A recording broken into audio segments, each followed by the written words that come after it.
Assalamualaikum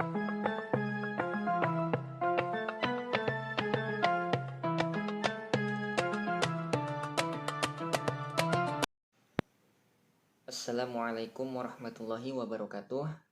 Selamat sejahtera bagi kita semua. Di sini saya akan menjelaskan tentang materi metabolisme pada mineral dan vitamin. Adapun mineral dan vitamin, saya akan menjelaskannya menjadi 3 bagian. Bagian yang pertama adalah mineral, bagian kedua adalah vitamin, dan bagian yang ketiga adalah menguji vitamin C dengan menggunakan iodin. Adapun yang pertama yaitu mineral.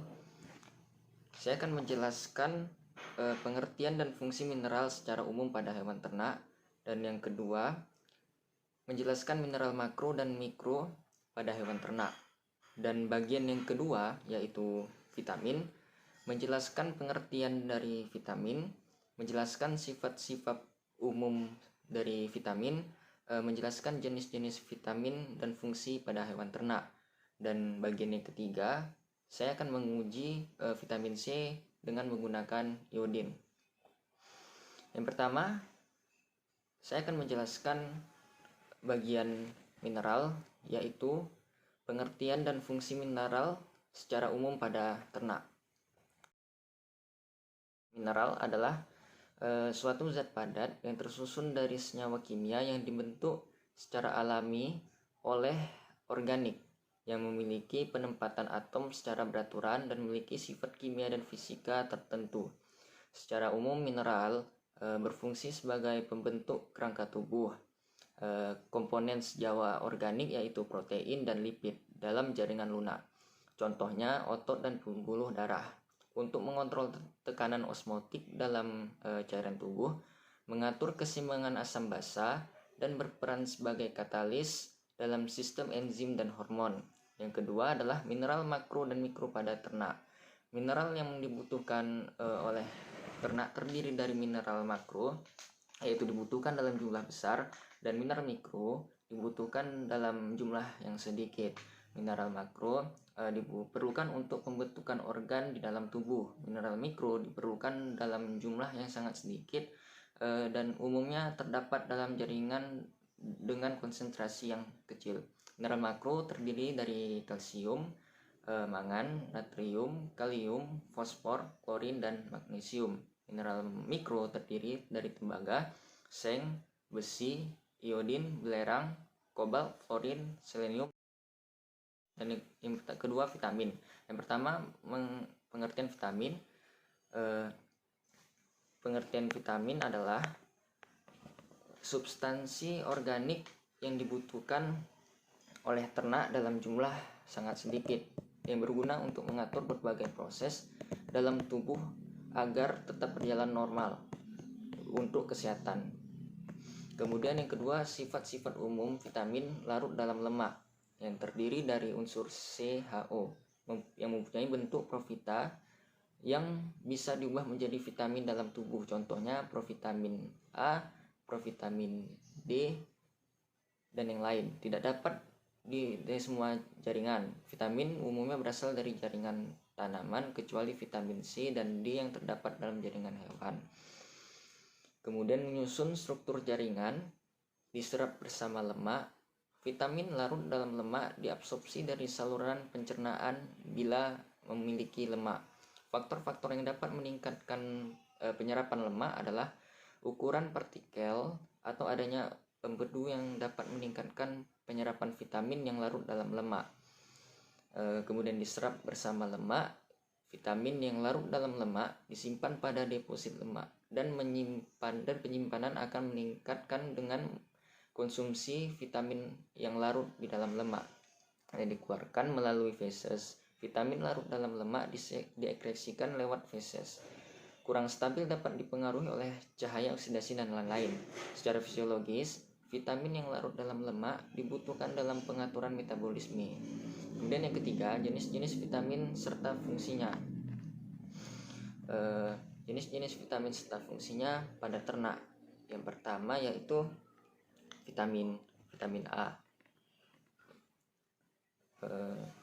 Semua hewan membutuhkan vitamin A. Sebagian dari vitamin A melainkan sebagai prekursornya yaitu karotin atau yang dinamakan provitamin, karena tubuh dapat mengubahnya ke dalam vitamin aktif. Proses konversi provitamin menjadi vitamin A terjadi dalam sel mukosa yaitu usus halus yang dapat dijumpai apabila penyerapan lemak menurun, empedu tidak ada. Secara umum fungsi vitamin A mempunyai 3 peranan yang di dalam tubuh yaitu pada mata, epitel, dan tulang. Kemudian vitamin D. Vitamin D mempunyai beberapa fungsi, yaitu yang pertama membantu proses absorpsi Ca dan P dari saluran pencernaan dan mengatur konsentrasi Ca dan protein dalam darah. Kemudian proses reabsorpsi berperan dalam proses reabsorpsi fosfat pada ginjal untuk mengatur konsentrasi Ca dalam darah. Kemudian yang ketiga, deposisi berperan dalam pembentukan tulang dengan mempengaruhi deposisi pada matriks tulang. Kemudian vitamin E. Vitamin E mempunyai beberapa fungsi, yaitu yang pertama mereproduksi normalnya proses reproduksi beberapa jenis ternak.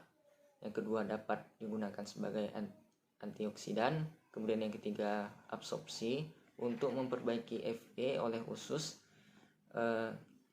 Sedangkan Fe penting untuk mencegah terjadinya anemia. Kemudian vitamin E berhubungan dengan kekurangan yaitu mineral E, yaitu encephaloma, yang memperlihatkan gejala kerusakan urat syaraf yang sering terjadi di kepala, diletakkan di antara kedua kaki atau dilekukan ke belakang sehingga tidak sanggup makan dan minum. Kemudian yang kedua, diatesa eksudatif adalah suatu udeme jaringan di bawah kulit. Yang ketiga, distrofi otot yang memperlihatkan garis-garis berwarna muda yang biasanya terjadi pada hewan ayam. Kemudian vitamin K. Vitamin K merupakan senyawa yang penting pada proses koagulasi darah, yang menjadi faktor koagulasi yang kemudian disebut menjadi vitamin K. Fungsi vitamin K dalam proses pembekuan darah khususnya diperlukan dalam sintesis protombin di dalam hati, karena protombin bersama tromboplastin dan dengan adanya trombokinase akan membentuk trombin. Dengan adanya trombin maka fibrinogen akan berubah menjadi fibrin. Fibrin akan diperlukan dalam proses pembekuan darah. Selanjutnya saya akan menjelaskan bagian yang ketiga, yaitu menguji vitamin C dengan menggunakan iodin. Baiklah, di sini saya akan menjelaskan atau mempraktekkan dengan menguji vitamin C dengan menggunakan 5 bahan, yang dimana 3 bahan merupakan buah-buahan, yaitu jeruk, sari jeruk, kemudian sari semangka, kemudian sari tomat, kemudian merupakan bahan-bahan hijauan pakan pada ternak sapi, yaitu sari kembang telang, kemudian sari rumput lapang atau rumput gajah. Baiklah, di sini saya akan meneteskan 3 tetes larutan iodin pada sampel sari-sari jeruk. Kita menetes 3 tetes. 1, 2, 3. Kemudian dilarutkan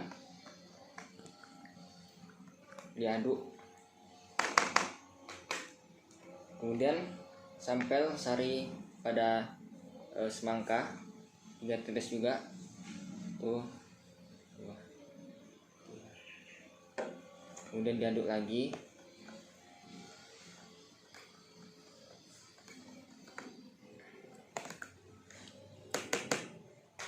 Kemudian meneteskan 3 tetes pada sampel sari tomat.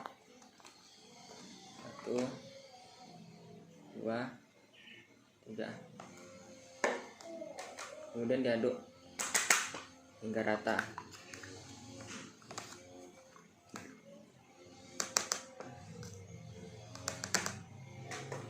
Kemudian sampel keempat, meneteskan 3 tetes pada kembang telang. 1, 2, 3. Kemudian diaduk.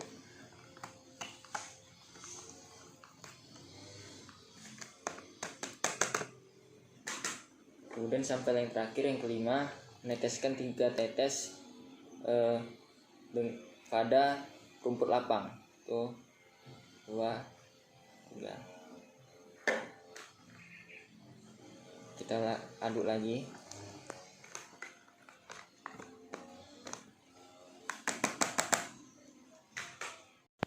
Baiklah, dapat kita simpulkan mana vitamin C yang kadarnya tinggi dan mana yang vitamin C yang kadarnya rendah. Vitamin C yang kadarnya tinggi, yang pertama adalah sari-sari jeruk, karena warnanya normal, warnanya jernih, dan warnanya tidak berubah. Kemudian yang kedua, kadar vitamin C yang tinggi adalah kembang telang, karena warnanya tidak berubah. Kemudian kadar vitamin C yang kadarnya rendah, yang pertama ada semangka, sari semangka, karena warnanya berubah, warnanya keruh, tidak seperti biasanya. Kemudian yang kedua yaitu tomat. Tomat mengandung kadar vitamin C yang rendah karena warnanya berubah menjadi keruh. Dan yang terakhir, kadar vitamin C yang rendah yaitu rumput lapang, karena warnanya keruh, tidak warnanya berubah. Sekian hasil dari penjelasan saya, semoga bermanfaat. Bila ada kurang, saya mohon maaf. Assalamualaikum warahmatullahi wabarakatuh. Terima kasih.